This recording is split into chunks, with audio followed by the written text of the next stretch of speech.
Hello student, कैसे हैं आप सब। तो स्टूडेंट, होप कि आपने लास्ट वीडियो को एंजॉय किया होगा जो कि यूजेस ऑफ माइक्रोब्स थे, जिसमें कि हमने बात किया था preparing vaccine in agriculture, in cleaning the environment and some other uses of microbes. इसमें हमने सारी बातें क्लियर कर ली थी और ये जो हमारा टॉपिक है आज का, ये है हार्मफुल माइक्रो ऑर्गेनिज्म। तो भाई, जिस तरीके से बैक्टीरिया हमारे लिए यूज़फुल हैं उस तरीके से हार्मफुल भी हैं, क्योंकि कोई भी चीज़ें हैं तो उसके दो पहलू होते हैं। एक होता है पॉजिटिव और दूसरा होता है नेगेटिव। तो पॉजिटिव तो हमने यूजेस देखा, और नेगेटिव की बात करें हम तो हार्मफुल की बात करें। जब किसी बॉडी में पैथोजेंस एंटर कर जाते हैं, इट मीन्स माइक्रोब्स, तो इंसान बीमार हो जाता है। ठीक है, तो अब बीमार दो तरीके से पड़ेगा, यानी कि किसी भी इंसान की बॉडी में माइक्रोब्स दो तरीके से अंदर जा सकते हैं।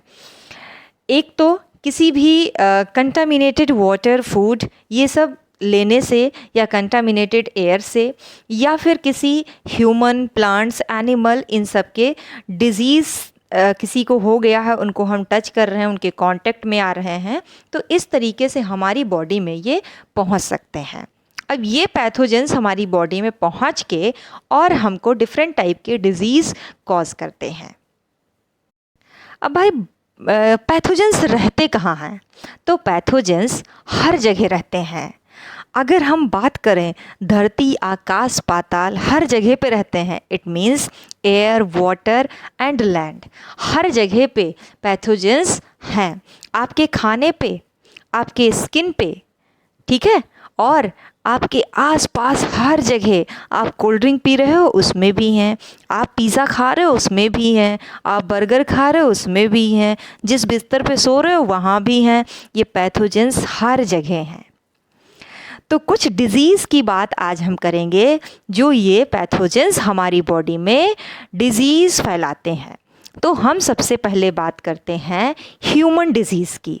तो ह्यूमन डिज़ीज़ टू टाइप के होते हैं। एक होता है कम्युनिकेबल डिज़ीज़ और दूसरा होता है non communicable disease. The pathogens can spread from an infected person to a healthy person through air, water, food or a physical contact. इस तरीके से डिजीज़ फैलते हैं।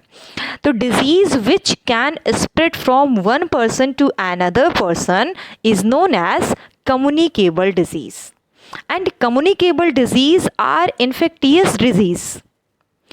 तो भाई, कम्युनिकेबल डिज़ीज़ जो है ये बहुत ज़्यादा इन्फेक्टियस है, यानी किसी को छू लिया तो हो गया, कोई कांटेक्ट में आ गया तो हो गया। तो कम्युनिकेबल की बात करेंगे हम। कम्युनिकेटेड वर्ड जानते हैं? कम्युनिकेटेड मतलब कि भाई सोसाइटी, आसपास की चीज़ें, तो जो बहुत ज़्यादा आसपास में है उस जगह पे ज़्यादा फैलेगी। जैसे बात करें हम कॉलेरा भैया, कोई भी गंदा खाना जो आप खाते हो, हाउस फ्लाई की वजह से कॉलेरा हो जाता है। जब हाउस फ्लाई आपके खाने के ऊपर बैठती है तो वो डिफरेंट जगह से आई है, गंदे जगहों पे बैठ कर आपके खाने पे बैठ गई, और वही खाना आप खा रहे हो, तो आपको कॉलेरा होना स्वाभाविक सी बात है। कॉमन कोल्ड, जब जुखाम हो जाता है तो जुखाम भाई इन्फ्लुएंजा वायरस की वजह से होता है। चिकन पॉक्स यानी कि बॉडी में छोटे छोटे दाने निकल आते हैं। ट्यूबरक्लोसिस, खांसी बहुत आना। तो ऐसे डिजीज़ जो कि कंटामिनेटेड एयर, वाटर, फूड या फिर टच एंड एनिमल, इस इंसेक्ट, इन सब के द्वारा फैलता है और जल्द ही ठीक हो जाता है, ऐसे डिज़ीज़ को हम कम्युनिकेबल डिज़ीज़ कहते हैं। इट मीन्स कि दवा से जल्दी ठीक हो जाए। और नॉन कम्युनिकेबल डिज़ीज़ हमारे इंटरनल डिज़ीज़ होते हैं। जैसे किसी के बॉडी में कोई इंटरनल प्रॉब्लम हो गई है, किसी को कैंसर है, किसी को डायबिटीज़ है, तो ये सब जो बीमारियां हैं लॉन्ग टर्म को लेकर चलती हैं और लंबे समय तक ठीक नहीं होती हैं। जैसे कि एड्स है, तो ये सब बीमारियां कभी एक दूसरे के कांटेक्ट में आने से नहीं होता है, या जूठा खाने से नहीं फैलता है, ये उनकी इंटरनल प्रॉब्लम होती है। तो ऐसे डिज़ीज़ को हम नॉन कम्युनिकेबल डिज़ीज़ बोलते हैं। disease in animals. There are many pathogens which cause disease in animals. For example, anthrax. Anthrax is a serious disease caused by bacteria in humans as well as in cattle. Similarly, there is another disease called foot and mouth disease. तो इस तरीके की disease या तो virus से होती है या फिर बैक्टीरिया से होते हैं। बट अगर हम बात करें कि फूट या फिर माउथ डिज़ीज़ जो होते हैं ये वायरस के वजह से होते हैं कैटल्स में। तो अब हम कुछ प्लांट्स डिजीज़ की बात करते हैं, डिजीज़ इन प्लांट्स की बात करेंगे, जैसे कि लाइक अ सिट्रस कैंकर। सिट्रस कैंकर किसी भी फ्रूट में या लीव्स में हो सकता है, उसमें येलो स्पॉट पड़ने लगते हैं और उसी वजह से धीरे धीरे वो प्लांट का जो लीव्स है या फ्रूट है वो ड्राई हो जाता है और अच्छे से डेवलप नहीं करता है। तो ये जो पैथोजेंस है बैक्टीरिया की वजह से होता है और ये हवा में बैक्टीरिया इसके घूमते रहते हैं। रस्ट ऑफ व्हीट, यानी कि गेहूं में रस्ट कैसे लगता है, ये फंगस की वजह से लगता है। फंगस इसके प्लांट के ऊपर लग जाते हैं और धीरे धीरे जो गेहूं है वो सूख जाता है या सड़ जाता है और जिसके वजह से प्रोडक्शन हमारा अच्छा नहीं हो पाता है।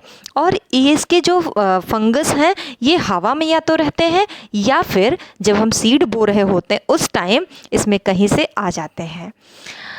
नेक्स्ट, येलो वेन मोज़ेक इन लेडी फिंगर। अब लेडी फिंगर की बात करें तो लेडी फिंगर की जो लीव्स होती है बीच बीच में येलो पड़ने लगती है और ये वायरस की वजह से होता है। और इसके जो कैरियर होते हैं वो है इंसेक्ट, यानी इंसेक्ट एक लीव्स पे बैठता है और दूसरे प्लांट के लीव्स पे जाकर बैठ के और उसको इन्फेक्ट करता है। तो इस तरीके से हमने पैथोजेंस को पढ़ा कि जो कि हमारे लिए बहुत ही ज़्यादा हार्मफुल हैं। तो अब हम अपने नेक्स्ट टॉपिक में बात करेंगे फूड प्रिजर्वेशन की। तब तक के लिए आप ये वीडियो देखिए, एंजॉय करिए और किसी न किसी एक बच्चे को ये वीडियो ज़रूर शेयर करिए, क्योंकि वीडियो बनाने में और इसकी एडिटिंग करने में बहुत मेहनत लगती है। तो जिस तरीके से आप पढ़ रहे हैं उस तरीके से कोई और इसका बेनिफिट ले सके, तो आप उसको शेयर करिए अपने फ्रेंड को, अपने क्लासमेट्स को, किसी को भी आप सेंड करिए और फिर एंजॉय के साथ आप भी पढ़िए, दूसरा भी पढ़े। So thank you for watching and bye bye, take care.